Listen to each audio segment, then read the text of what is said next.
Welcome back, everybody. This is Flatland Relics. I'm Matt.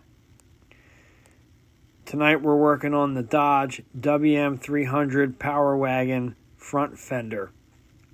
This fender has taken some damage on the outside edges, which is pretty common with them, especially if they were Forest Service trucks. They hit a lot of trees and had stuff kind of bent and pulled all over them. As you can see, there's some pretty good damage on the side here. Some crinkles, some dents, some blamos, whatever you want to call them. And it looks to me like there was a piece of equipment, probably extra lighting or something, mounted up by where my left hand was. You can see those 3 holes. I'm going to flatten all that out, try and get rid of this dent the best I can, and get this down to manageable. I should have did a little better job and filmed some close-ups so you can see the depth of these dents. But after I sanded it for a moment, those silver lines that appear there, those are high spots that the paint came off really quick. So those are the areas that we need to flatten out, and everything else needs to be raised back up into plane. I've only done hammer and dolly work a handful of times. It's actually enjoyable once you get a little bit of a rhythm and you can see the path you need to take.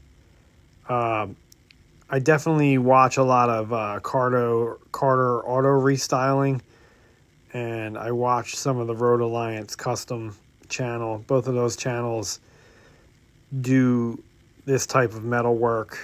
Carter auto restyling, he can definitely he can explain it a little better than I can, I'm sure. But I kind of what I do is just work on the outside of the dent and work my way in towards it. You think you want to hit it right on the high spot right away, but that's probably the worst thing to do because it's just going to make the metal real fatigued or whatever. It just bends it really oddly. So you actually have to work from the flat part where the metal's good into the dent or the crinkle or whatever you got. You know, this is a mix of a couple different things. And here you can see, while I'm changing out the battery, take a look. Look at those low spots there. Those are pretty good. I mean, there was probably a 1/4 inch difference overall in like depth of plane on this. So this was a fun one to kind of work out. And let's all remember, it's a Power Wagon fender, so it's like 16 gauge steel. It's not the normal stuff vehicles are made out of now, or, from the 70s or whatever. This is like, I don't know. It's like beating some serious steel with a hammer. So, yeah, as you can see throughout this video, I definitely hit it a lot. There's a lot of hammer and dolly work in this once I get it down to bare metal. Right now I'm using an 80 grit flap disc. I also use a wire wheel for the little weird spots. And then I started out with a orbital sander with, I think, 100 grit on there. Yeah, nothing special, just, basic sanding.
If you watched previous videos about taking the old Power Wagon apart, you know I cut a bunch of piping off the front fenders, and what I'm doing now is taking down the added metal from the welds. When I cut the piping out, I didn't clean up all the weld metal, and here I'm just knocking that all down, trying to take it down to the original steel. Oh yeah, and that little guy right there? Yeah, that's got to go. I don't know if that's a headlight mount. Not exactly sure what that is. It's like a piece of threaded pipe with a bolt in it. Not having like an actual truck finish to look at makes things a little more difficult, because when I'm taking stuff apart, I don't really know what it's for. Here I'm just wire wheeling the rust off the bolt. I realize that kind of helps stuff come off a little easier if it doesn't have to crunch through all the rust.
So this is interesting.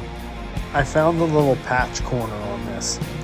I don't know if somebody just wanted to strengthen that or if they messed it up and that was their idea for a fix.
As usual, I use a mixture of different level of professional tools and non-professional tools. I have one or two nice body hammers that I really like the one I'm using right now. I have no idea who made it. It's obviously of much higher quality than the other ones that I have. And then I have a bunch of dollies and hammers, and you'll see me using the red one. Those are from Harbor Freight, and they work just fine for what I'm doing. If I did this every day, I'd probably go get better dollies. But considering I do minimal amount of metal work, the Harbor Freight stuff works just fine for me. So don't feel like you need to buy $1,000 worth of body hammers if you want to fix a couple dents. At this angle, you can definitely see a little more of the crinkle Kaplowski that this thing got. I have a feeling that something got ripped off the fender by a tree branch or something, or somebody just pried it off the fender to take it. I don't know. Extra lighting, an old pump. They put all kinds of machinery on these trucks. So this area is really messed up. The area where the paint had gotten removed somehow, that's really rusty and not as nice as the other area around it. I'm using the tipping side of this body hammer with the dolly underneath. That area where the bolt pulled through kind of looked like a little volcano or like a little mountain ridge. Real crinkly looking. So I was using the tipping hammer to hit specific spots and really kind of just mash them back in the flat. That stuff's eventually getting cut out. A new patch will get tigged in. I just got a new bottle of argon, so I'm stoked. And I haven't really even used... I actually upgraded my TIG welder a month or two ago, and I've only used it once since, so I'm excited to cut in a patch panel for the area where those 3 bolt holes are. From this angle, you can definitely see how mashed this corner of this fender got, and by the end of the video, I don't get it 100% back to normal. There's a couple spots I just can't figure out how to use the dolly to get. I'm going to continue to work on it, but for now, I had to go to the big guns. If you watch my recent upload about the inspiration and the tools and everything, and well, this sledgehammer came in that tool buyout that I got. So I'm cleaning up the surface rust off it so it's a little nicer to hold. And yeah, we're going to use this for working out the high spots. I was struggling using the smaller body hammers, and I think it's right about this time that I realized I can actually use my workbench as a dolly, and I could even hear the same noises when I use the small handheld dolly, so it definitely worked correctly, and this helped speed things up, and I was able to get a bigger area flat. One thing I can say is I don't know if I'm over fatiguing stuff. I'm not really good at this hammer and dolly stuff. I'm just kind of making it a little better than it was before. So I'm pretty sure you can do it like this, and it's not that big of a deal. It seemed to work pretty good for me. I wish I had a planishing hammer because I'm not like totally flat at the end of this. It's still a little mashed potato-y, but this works pretty good. And once I moved into the bigger sledge, I don't know, it's like a couple pound sledge. That thing worked great against the table. Like it just took out the creases like nothing.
I'm not sure why it took me so long to think of this one right here. I realized if you can isolate the one side of the fender and use the workbench as a giant dolly, considering this is a flat fender Dodge, all you really have to do is start working out your spots that aren't flat.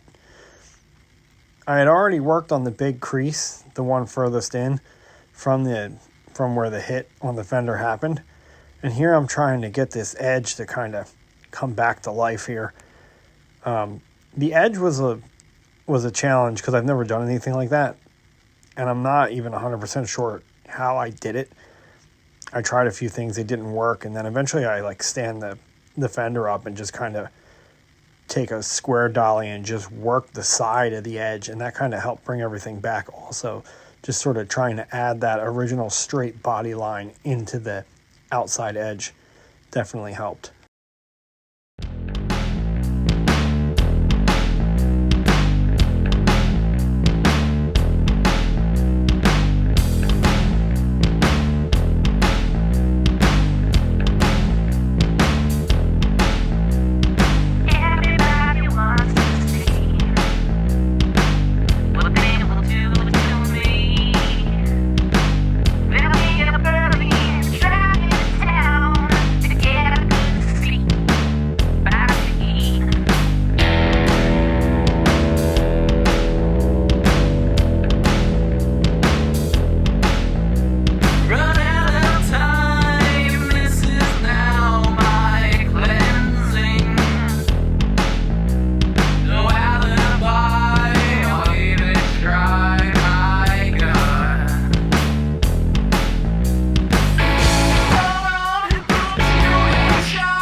The spot you see me struggling to get to right now was like a nice straight on dent from the top. The problem is the high spot on the dent, or the low spot if the fender's facing the correct way. The low spot on the dent is behind that bracket that I'm hammering around right now. That like bolt down bracket or headlight reinforcement bracket, whatever. I think it's a little bit of both.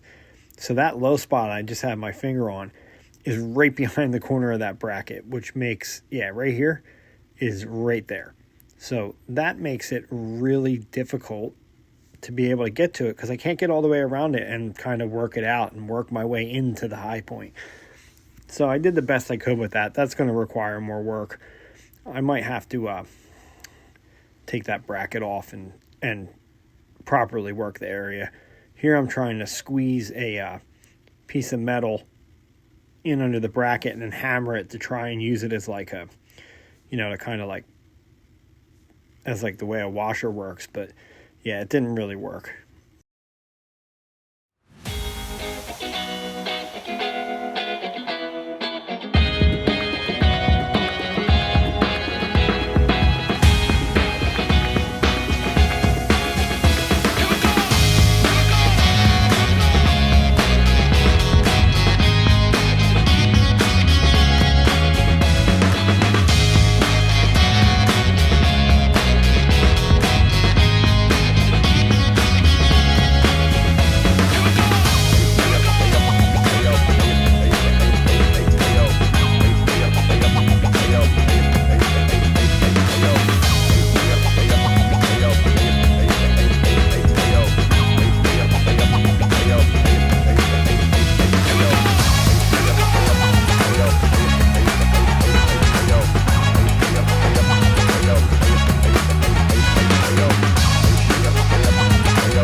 I couldn't even really tell you why, but I'm much more comfortable working on the truck fenders. They're simpler, that's for sure.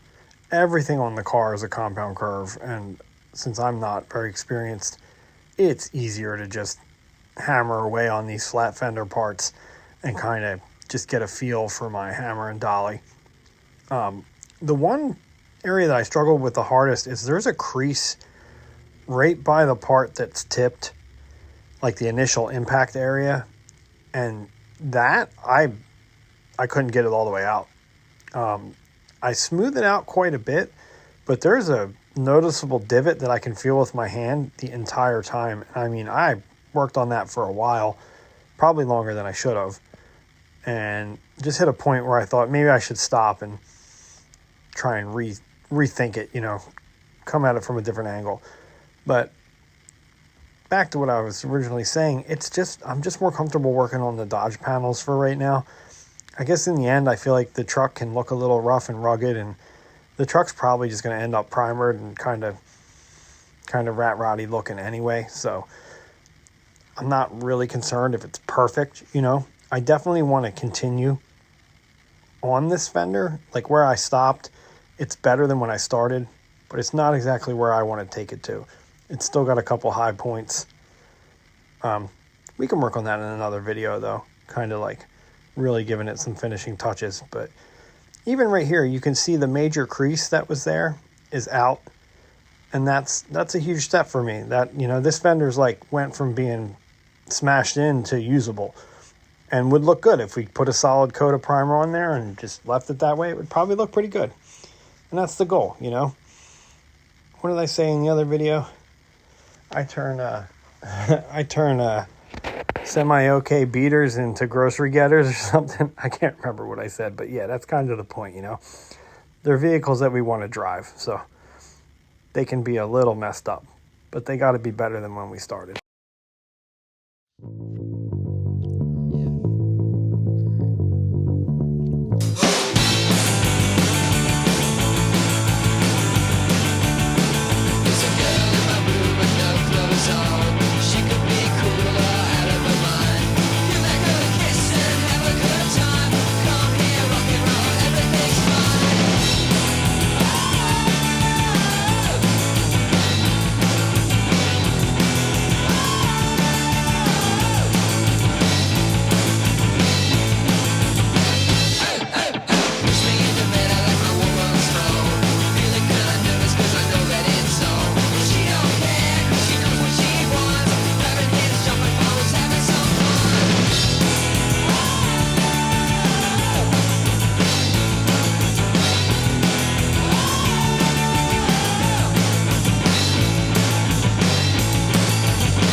I mean, if you made it this far, all I can say is you must really like watching a partial mongoloid hammer things into oblivion. And that's kind of what's going on here. It's just hammer and dolly, and this stuff takes a long time. This video is sped up more than twice the normal speed, and it's still a 40-minute video just to take one dent out. So you got to think this took me upwards of like 3 hours in real time. Bringing stuff back from being all dented and crushed is a difficult thing. You know, you got to take your time and you got to just work with it. This little edge I've been working on, I put a solid 45 minutes to an hour in on that. So it's just something you got to consider if you want to work on this stuff. It's going to take a lot more time than you think. Nothing happens like it looks in these videos. You know, everybody speeds the videos up because it would bore people to death if this was 3 hours long. I wouldn't even be able to watch it if it was 3 hours long. So just something you want to consider, you know, how much time it takes. And here I'm doing that. I stand it up and I'm taking a flat dolly and I'm just trying to straighten that edge. When I looked at the example picture earlier of that green truck that I put up on the intrawebs, that is, you know, it showed that it just has like a 3/4 inch tip on the edge of the fender, and here I'm just trying to straighten that out and get all the weird like rippleness it got probably from the initial impact.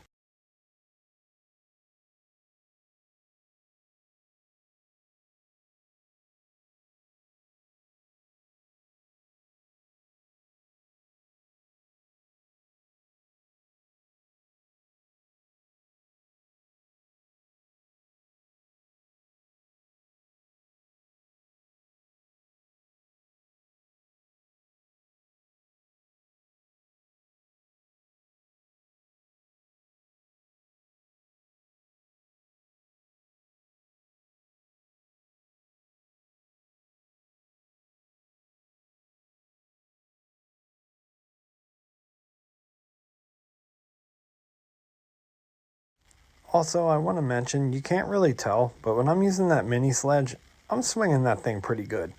Sometimes I'm just kind of tapping the metal, but most of the time, I'm giving it a pretty good smack. This Dodge sheet metal is way stronger than car sheet metal, or And the black car behind me, I think, which is like 18 gauge or 19 gauge or something, this is like way heavier than that. So you really got to lay into it if you have like a hard crease or something you're trying to work out.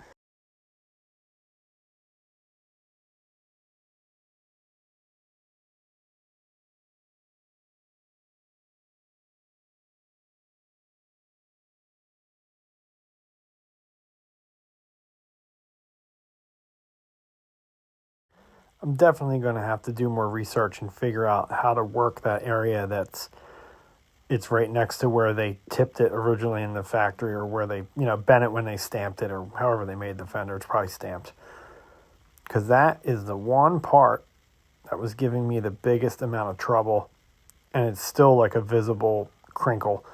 That top part that I'm working on now, that's pretty flat compared to the way it was. That was like one of the deepest lowest points.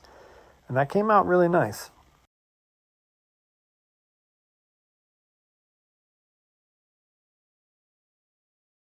It's very easy to see the difference when I'm standing this time. Look how much more of the metal comes right off and gives me a nice clean shine. That's how much more is flattened out and that the sander is touching at the same time. So it's much better than when I started and I had to use the edge of the sanding disc. Here I'm able to just run it flat and get most of it all at once.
So there it is.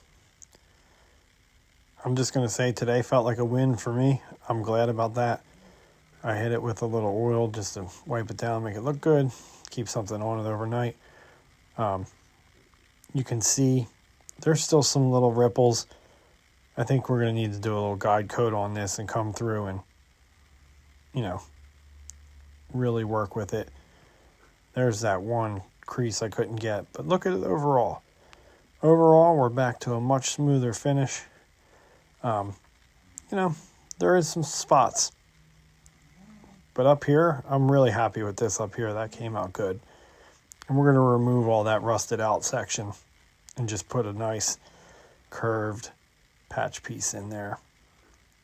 This needs a little help still. I'll have to figure out how to work on that. If you want to talk about it in the comments, go ahead. I'm always eager to hear other people's ways of doing stuff. Besides that, that's this week's video. Thanks for watching.